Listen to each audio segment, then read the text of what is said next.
आज हम बात करेंगे अंग्रेजी साहित्य के एक ऐसे जीनियस की जिसकी कविताएं तो अमर हो गईं, पर जो खुद को एक फेलियर मानता था। एक ऐसा कवि जिसे पूरा यकीन था कि दुनिया उसे हमेशा के लिए भुला देगी।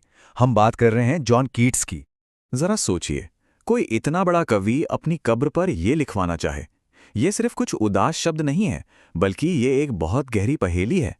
आखिर कीट्स को ऐसा क्यों लगा कि उनकी पूरी विरासत, उनका पूरा काम पानी की लहरों की तरह बस मिट जाएगा? और यही वो सवाल है जो आज हमारे इस पूरे विश्लेषण के दिल में है। चलिए, इस पहेली को सुलझाने के लिए कीट्स की जिंदगी और उनके काम की परतों को एक-एक करके खोलते हैं। इस सवाल का जवाब हमें कीट्स की जिंदगी के सफर में ही मिलेगा। और उनकी कहानी की शुरुआत होती है एक के बाद एक त्रासदियों से, जिसने बहुत छोटी उम्र में ही उनकी जिंदगी में दस्तक दे दी थी।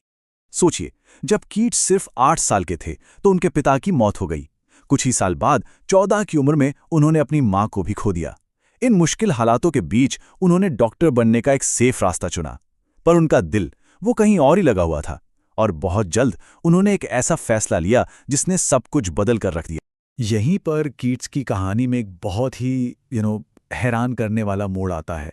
वो सिर्फ एक कवि नहीं थे, वो बाकायदा एक ट्रेंड लाइसेंस वाले सर्जन बनने की पूरी तैयारी कर चुके थे। जरा इस चॉइस को देखिए।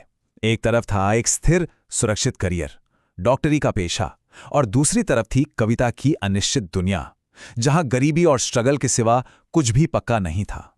1816 में कीट्स ने दवाइयों और सर्जरी के औजारों को छोड़कर कलम और कागज को चुन लिया। ये वाकई एक बहुत ही हिम्मत वाला कदम था। अब हम कीट्स की छोटी सी जिंदगी के सबसे जबरदस्त, सबसे क्रिएटिव दौर की तरफ बढ़ रहे हैं। एक ऐसा दौर जो सच में किसी चमत्कार से कम नहीं था। ये साल 1819, इसे कीट्स का एनस मिरेबिलिस या चमत्कारों का साल भी कहा जाता है। सिर्फ एक साल के अंदर उन्होंने वो लिख दिया जो बड़े बड़े कवि सदियों में भी नहीं लिख पाते। इसी एक साल में उन्होंने अंग्रेजी भाषा की कुछ सबसे महान, सबसे खूबसूरत कविताएं लिख डालीं। ये सिर्फ कविताएं नहीं थीं, ये तो वो भावनाएं थीं जिन्हें शब्दों में जिंदा कर दिया गया था। ये उनकी कला का, उनकी प्रतिभा का शिखर था। तो कीट्स ने क्या लिखा ये तो हमने देख लिया, पर अब समझते हैं कि वो सोचते कैसे थे। वो कौन से आइडियाज थे, कौन सी फिलॉसफी थी जो उनकी पोएट्री को इतनी गहराई देती है। ये कीट्स का सबसे जरूरी आइडिया है। सुनने में थोड़ा मुश्किल लग सकता है, पर इसका मतलब सिंपल है। जिंदगी के कंफ्यूजन और रहस्यों के साथ कंफर्टेबल रहना। ये मानना कि हर सवाल का जवाब जानना जरूरी नहीं है। एक आर्टिस्ट के लिए रहस्य में भी एक अलग तरह की खूबसूरती होती है। कीट्स की कविता को सिर्फ पढ़ा नहीं जाता, उसे महसूस किया जाता है। वो शब्दों से ऐसी दुनिया बनाते हैं जिसे आप चख सकते हैं, सूंघ सकते हैं, छू सकते हैं और सुन सकते हैं। उनकी कविता हमारी पांचों इंद्रियों को, हमारे सारे सेंसेस को जगा देती है। और फिर आती है उनकी ये सबसे मशहूर लाइन। ये लाइन उनके पूरे दर्शन, उनकी पूरी फिलॉसफी का निचोड़ है। उनके लिए जो चीज सच्ची थी वही सुंदर थी, और जो सुंदर थी वही आखिरी सच था। लेकिन जहां उनकी क्रिएटिविटी अपने चरम पर थी, ठीक उसी वक्त उनकी जिंदगी का सबसे दर्दनाक चैप्टर शुरू होने वाला था। ये सुंदरता, सत्य और त्रासदी का एक दिल तोड़ देने वाला टकराव था। उनकी जिंदगी के आखिरी सालों में ये 3 बड़ी मुश्किलें एक साथ आ गईं। एक तरफ भयंकर गरीबी, दूसरी तरफ फैनी ब्राउन के लिए उनका अधूरा प्यार, और तीसरी और सबसे बड़ी मुश्किल थी टीबी की बीमारी, जिसने धीरे धीरे उन्हें अंदर से खोखला कर दिया। और अब इस टाइमलाइन को देखिए, ये कितना चौंकाने वाला है।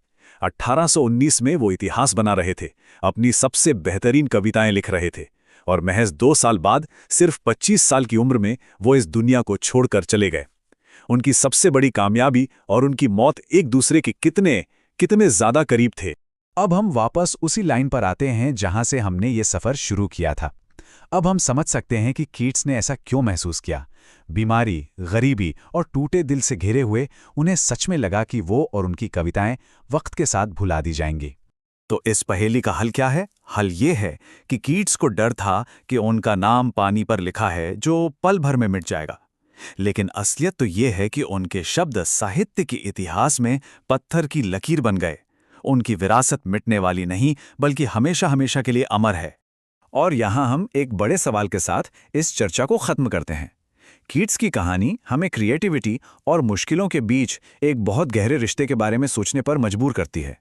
क्या महान कला को जन्म देने के लिए महान पीड़ा से गुजरना जरूरी है? इस पर सोचिएगा जरूर।